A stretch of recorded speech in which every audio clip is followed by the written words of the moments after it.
So, that last episode of Digital Circus was definitely kind of crazy. I had some thoughts on it that I wanted to share.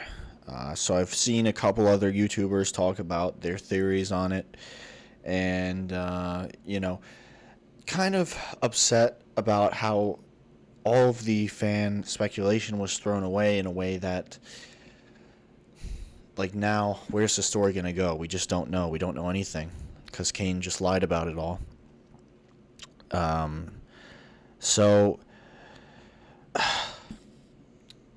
I mean, oops, spilled my water over here. Here's what I think. The whole story about them being inside of, like, these VR pods where they're in a stasis, their bodies are in CNA. I think that's baloney. I think it might be possible that there's a couple things I think are possible. One is that Jax is the only human. That's like a twist ending, and he turns out to be the only human. Everyone else are just NPCs. Because if Kane can make all the NPCs that intelligent, and he can make minds like that, minds that think they're humans, honestly, none of them could be real. They could all be NPCs created by Kane. Because he's manipulative. He's proven that he is not trustworthy, and he is, even though he seems innocent, in reality, he just the things he does, like, he's very vicious, it seems. Like, even if it's not intentional or whatever, that's just what it comes out to. Is he's almost like a psychopath, and or wants to torture them. And you can just see that from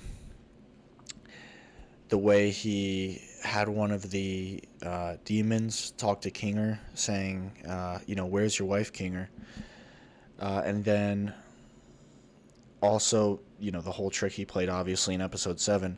So it could be possible that these AIs are just things created with, like, the illusion of thinking that they're humans, or that the characters are actually AI. I don't really like that theory. I don't think that would be a satisfying ending at all. But my other theory is that the characters are actually not, like, it's not completely scientific in terms of what's going on in reality. And by that I mean it's not strictly technological, I don't think. It's not like it's this company, like, that they've been put in these pods or whatever, CNA. I think in reality what's happening is that, especially given Gooseworks' previous work, Gooseworks has a tendency towards the supernatural, I think.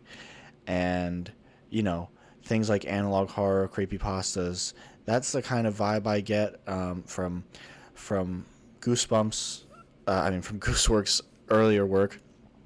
And one thing that comes to mind when thinking about characters trapped in a wacky world they can't escape is this one creepypasta. Not creepypasta. It was a story written by Bogleach called Awful Hospital.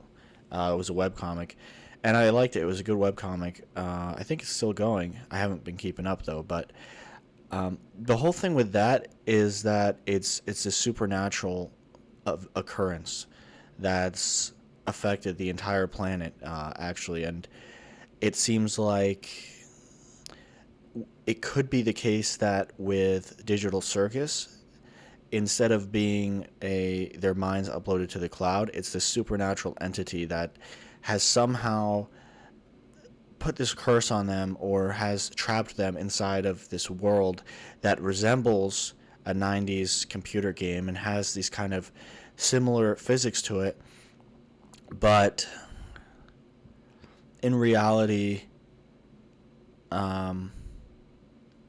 it's like a entity, or like an evil spirit, or something like that, like an SCP that is actually creating this world. And I would go so far as to say that the whole Digital Circus could be the result of this kind of entity that has the ability to like trap people or create worlds coming in contact with like a 90s style computer, or somehow being trapped inside the computer. Maybe Kane is this entity.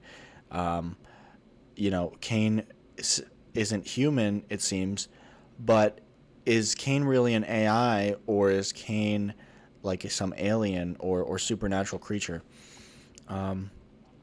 But I think it's definitely possible that the circus, now that the whole CNA thing has been thrown out the window, there's definitely opportunity that for it to be some kind of supernatural thing, and that's where I think it's going to go. So I know Gooseworks had a some kind of message describing how the episodes will go, in terms of if you could describe it in one word, how would they go? And she said that the next episode, episode 8, would be like all caps O, like there would be some kind of big revelation. So I think that's possible, that could be the revelation. That's the only way I can see it going. But maybe it is a technological thing and there's just a different story. I mean, I don't know. It's obviously Kane's going to be involved somehow. I think there's more to him than just being AI. I want to hear what Kinger has to say. I was very surprised in this episode that Kinger...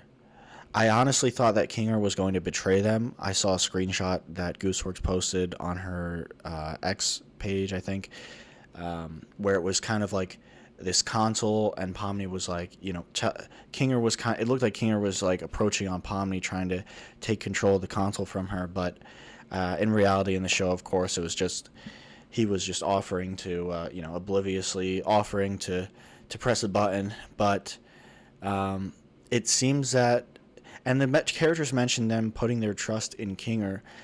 It seemed to me like a weird way to phrase things, so I thought that Kinger was... I don't know. I had the idea that Kinger was going to betray them. Because also I think Gooseworks mentioned that episode 7, somebody asked her online what like one quote would be from episode 7, and she said the quote would be, "It's you."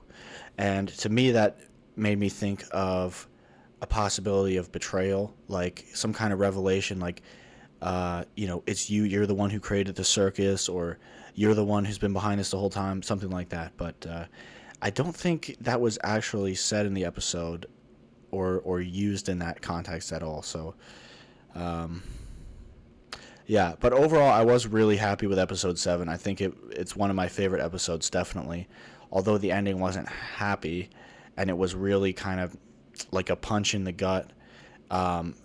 It was just so well made and just beautiful storytelling, and I'm just so enraptured by this series, and I can't wait for the next episode to come out. But yeah, so those are my thoughts on the 7th episode of Digital Circus and where I think it might go. So yeah, thanks for watching.